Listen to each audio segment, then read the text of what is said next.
तो सर आपने उसके बाद ऊपर नहीं बोला हैं? आप बोल लो। नहीं उसके उत्तर नहीं बताया आपने। अभी सारी बातें आज कांग्रेस ज्वाइन आप बोलिए, आप बोलो। ज्वाइन कर ली तो सर उसमें उस पर तो उंगली उठा दिया आपने। देखिए, जब आदमी मजबूर हो जाता है ना सर, तो उसे अपनी जिंदगी के लिए कड़े निर्णय लेने पड़ते हैं। अपनी जिंदगी जी। राजनीति में तो लोग पब्लिक सर, राजनीति में आते हैं, जब इंसाफ नहीं मिलेगा तो वो कहाँ जाएंगे? आपको पॉलिटिक्स में आना था, किसी खास पार्टी से टिकट लेना था, इसलिए तुम पावर वाली सरकार के खिलाफ जो है तुमने बिगुल बजाया कि भैया ये खत्म हो जाने दो, जब हरियाणा का चुनाव आएगा तो हम आप लोगों को अपनी पार्टी में टिकट दे देंगे और मस्त हो जाना। तो ये इसलिए जो है उन्होंने भी अपने इसी के लिए इतना बड़ा, देखो मेडल वापस कौन करता है? मेडल कोई नहीं वापस करता। मेडल सिर्फ वापस करने की बात हुई थी, वापस नहीं किया। उसके साथ बहुत बड़ी इनामी राशि मिलती है, जो इनामी राशि आप खर्च कर देते हो, समझ रहे हो? तो ये तो सारी पक्षपात पहले ही हमें दिख गया था। किसान में भी जो नेता लड़ने चले गए, पॉलिटिक्स में चले गए, चंदोली साहब पॉलिटिक्स में ज्वाइन हो गए, ये डकैत साहब, ये लोग पॉलिटिक्स से जब रिलेटेड हो गए तब इन पे हुई है। जब तक किसान किसान था तब तक नहीं बोला गया, इसलिए जो बोला उस बयान का कोट कर रहा है।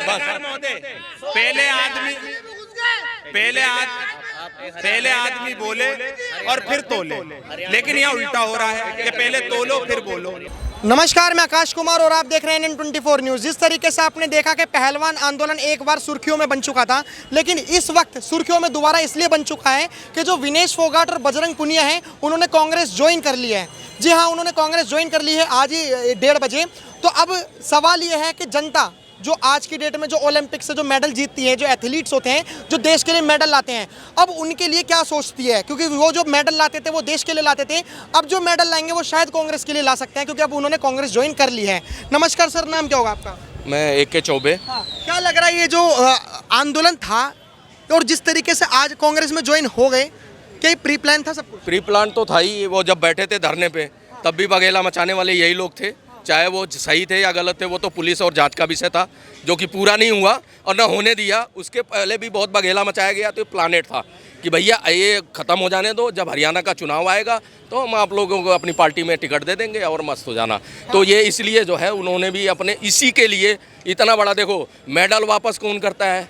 मेडल कोई नहीं वापस करता। मेडल सिर्फ वापस करने की बात हुई थी, वापस नहीं किया। उसके साथ बहुत बड़ी इनामी राशि मिलती है, जो इनामी राशि आप खर्च कर देते हो, समझ रहे हो? तो ये तो सारी पक्षपात पहले ही हमें दिख गया था। हम लोग पता क्या पहलवान की रिस्पेक्ट करते हैं, क्योंकि उन्होंने देश के लिए मेडल लेके आए। उस देश के लिए जो काम करेगा ना, हम उस पर कभी उंगली नहीं उठाएंगे। लेकिन राजनीति में आएगा, अब क्रिटिसाइज करेंगे।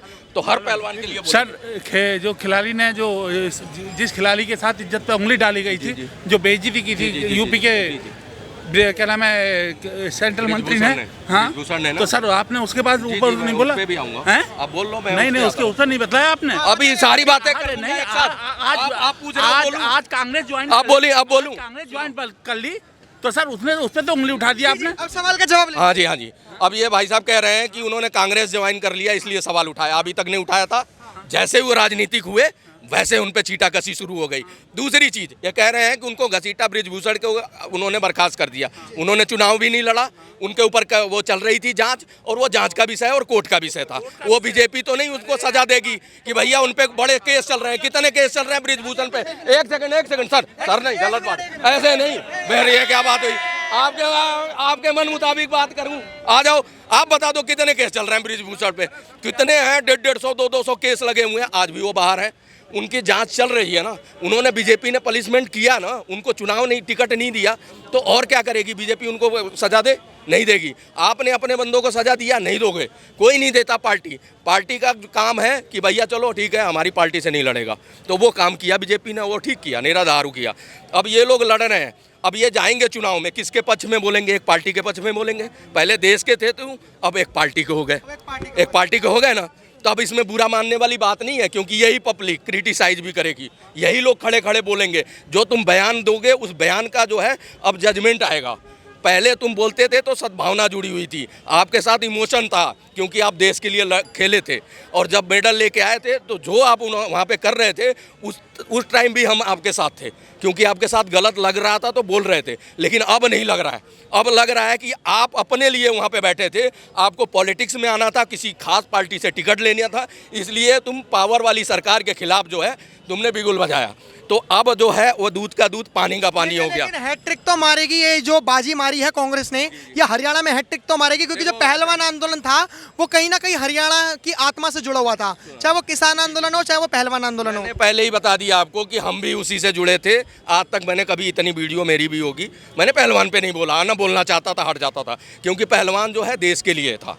अब जो बोलूंगा पक्का बोलूंगा, मेरा राइट है, क्योंकि उन्होंने टिकट ले लिया है और वो लड़े रंग। सुन लो, किसान में भी, किसान बोला है ना इसने, एक मिनट सुन लियो भाई, किसान में भी जो नेता लड़ने चले गए, पॉलिटिक्स में चले गए, चंदोली साहब पॉलिटिक्स में ज्वाइन हो गए, ये डकैत साहब, ये लोग पॉलिटिक्स से जब रिलेटेड हो गए तब इन पे हुई है। जब तक किसान किसान था तब तक नहीं बोला गया। जब वहाँ पे बात हुई कि मोदी को क्या नाम है, इंदिरा को ठोक दिया, मोदी क्या चीज़ है, जब वहाँ से राजनीतिक बयान शुरू हुए, इसका ग्राफ ऊपर जा रहा है, नीचे लाने पड़ेंगे, फिर पब्लिक बोली है। किसान के खिलाफ पहले नहीं बोला, 1 साल बैठा रहा किसान, हम भी उसके साथ खड़े थे तो नहीं बोल रहे थे। जब पॉलिटिक्स में आओगे तो आपको सुनना पड़ेगा और आपको क्रिटिसाइज करेंगे, क्योंकि आपने क्या बोला इंदिरा गांधी जी की, ठीक है? क्या इंदिरा गांधी जी थी? क्या मैंने नहीं बोला ऐसा। उन्होंने उनको ठोक दिया, उनको ठोक दिया। मोदी तो क्या चीज है मेरी ये बात बोला, सुन। लाल किले पे आके तुम यहाँ पे झंडा उगाड़ के अपना झंडा लगाओ और कहो मैं किसान हूँ, अब मैं किसान हूँ, उसके बाद तुम मार के टांग दो। सुन लो, रोड तुम जाम कर दो, सारे दिल्ली ठप कर दो दिल्ली वासियों के लिए, तो किसान नहीं थे तभी तो बोला है। हाँ अब बोलो, अब बोलो। इन्होंने बोला इंदिरा गांधी को ठोक दिया। हम नहीं, इन्होंने इंदिरा गांधी ने बोला, अच्छा ठीक है, नेता ने बोला, किसी ने बोला, ठीक है? कितने पास में हम लोग, मोदी जी इतने दूर रहते हैं तो कैसे ठोक देंगे, कैसे ठोक देंगे? इंदिरा गांधी पास में रखती थी, और इंदिरा गांधी के टाइम पे मेरे दादा घी दूध खाते थे, जब जाके बने। तो किसकी कमी थी ठोका है? पंजाबी ने ठोका। घुसे तो किसकी कमी थी घुसे? अब ये तो कमी आप देखना, चेक करना, जो बोला बयान, वो बयान मैंने कोट किया है। सुनो, अब उन्होंने किस लिए बोला, किसने क्यों ठोका, इस पे मैं करूंगा डिबेट तो लंबी हो जाएगी। जो बात वहाँ पे उठी थी उस बात को बात बोल दिया। उसके बाद वो बोला कि भैया अब की बार आएगा बच के नहीं जाएगा। अब कहो कि कब बोला, कैसे बोला, इसका डिफाइन नहीं करने बैठा हुआ, इसलिए जो बोला उस बयान का कोट कर रहा हूँ बस। महोदय, पहले आदमी बोले और फिर तोले, लेकिन यहाँ उल्टा हो रहा है कि पहले तोलो फिर बोलो। अब लगातार जिस तरह ये भाई साहब बात कर रहे हैं यहाँ, मैं कहना चाहता हूँ अगर कोई प्रधानमंत्री है, अरे रुक तो जा लाला, प्रधानमंत्री किसी भी देश का हो या किसी भी पार्टी का, अगर उसकी सुरक्षा के ऊपर कोई दिक्कत आती है, कोई कमी आती है, तो ये पूरे भारतवासियों के लिए एक विषय है, चिंता सवाल का हमारा यहाँ पे है पहलवान, सवाल हमारा यहाँ पे है कि जो पहलवान आंदोलन था वो एक वक्त में देश का आंदोलन बना हुआ था, क्योंकि वो पहलवान थे, अब वो एक पॉलिटिकल पार्टी के हो चुके हैं। तो आप बताइए, आप इस पे क्या राय रखते हैं? देखिए, जब आदमी मजबूर हो जाता है ना सर, तो उसे अपनी जिंदगी के लिए कड़े निर्णय लेने पड़ते हैं। अपनी जिंदगी के लिए जी। राजनीति में तो लोग पब्लिक सर राजनीति में आते हैं, जब इंसाफ नहीं मिलेगा तो वो कहाँ जाएंगे? और जिस तरीके, सुनिए, जिस तरीके से देश का गौरव बढ़ाने का काम इस देश की बेटियों ने करा, आपने लाठी भांजने का काम करा जंतर मंतर पर। इन्हीं लोगों ने उन्हीं पहलवानों को बताया कि ये आतंकी हैं, ये पहलवान नहीं है। इन्हीं लोगों ने, मैंने खूब डिबेटें देखी हैं इनकी पार्टियों ने। एक वीडियो मेरी बता देना कोई पहलवान पे गलत बोला हो। जब तक वो देश के थे, जब तक इमोशन था, तब तक उनके साथ खड़े रहे। अभी बीजेपी ज्वाइन कर, सुनो, अभी वही पहलवान अगर बीजेपी ज्वाइन कर लेते ना, तो यही आदमी उन्हें देशभक्त साबित कर देता। यही आदमी देशभक्त साबित कर देता। बीजेपी के अंदर दूसरी चीज इनसे पूछ लेता हूँ कि अब चुनाव लड़ रहे हैं ना, अब तो ठीक है ना, कांग्रेस पार्टी में मजबूरी में नहीं जाता कोई टिकट लेने। ये अपनी पहले से प्री प्लान उनका तैयारी थी कि हमने बीजेपी के खिलाफ लड़ना है, कांग्रेस पार्टी हमें समर्थन कर रही है, हम टिकट लेंगे। ये अच्छा, एक चीज बताइए, विनीशा फोगाट की बहन बबीता फोगाट, जब वो टिकट भाजपा से चुनाव लड़ी, वो जब नहीं है, ये जब नहीं है सत्ता का लालच, अब अगर वो इधर आ गई तो पेट में दर्द है। क्यों दर्द है? क्योंकि सुनो, क्योंकि इन्हें पता लग गया कि भैया अब इनकी खाट वहाँ खड़ी हो चुकी है। नहीं हुई है, पहले भी ये कह रहे थे राजस्थान में खाट खड़ी हो गई, बिस्तरा गोल हो गया। वहाँ पे कह रहे थे एमपी में बिल्कुल गायब हो जाएंगे। मैं अगर वहाँ एमपी में ये आ गई सरकार बीजेपी में, थूक के चाट लूंगा। एक बंदा तो यहाँ कह रहा था सरेआम जुबान कटवा लूंगा, सारी चीजें कह के फिर हारे। 50 चुनाव हार रहे हैं, पटक पटक के मार रही है बीजेपी। तो आपने देखा कि जिस तरीके से लोगों ने बखूबी जवाब दिया कि विनेश फोगाट और बजरंग पुनिया के जाने से कांग्रेस में क्या लोगों की प्रतिक्रिया है? जिंदाबाद। जिंदाबाद। तो आप अभी कमेंट बॉक्स में जरूर बताएं कि आप क्या सोचते हैं इस बारे में। देखते रहिए अपने चुनाव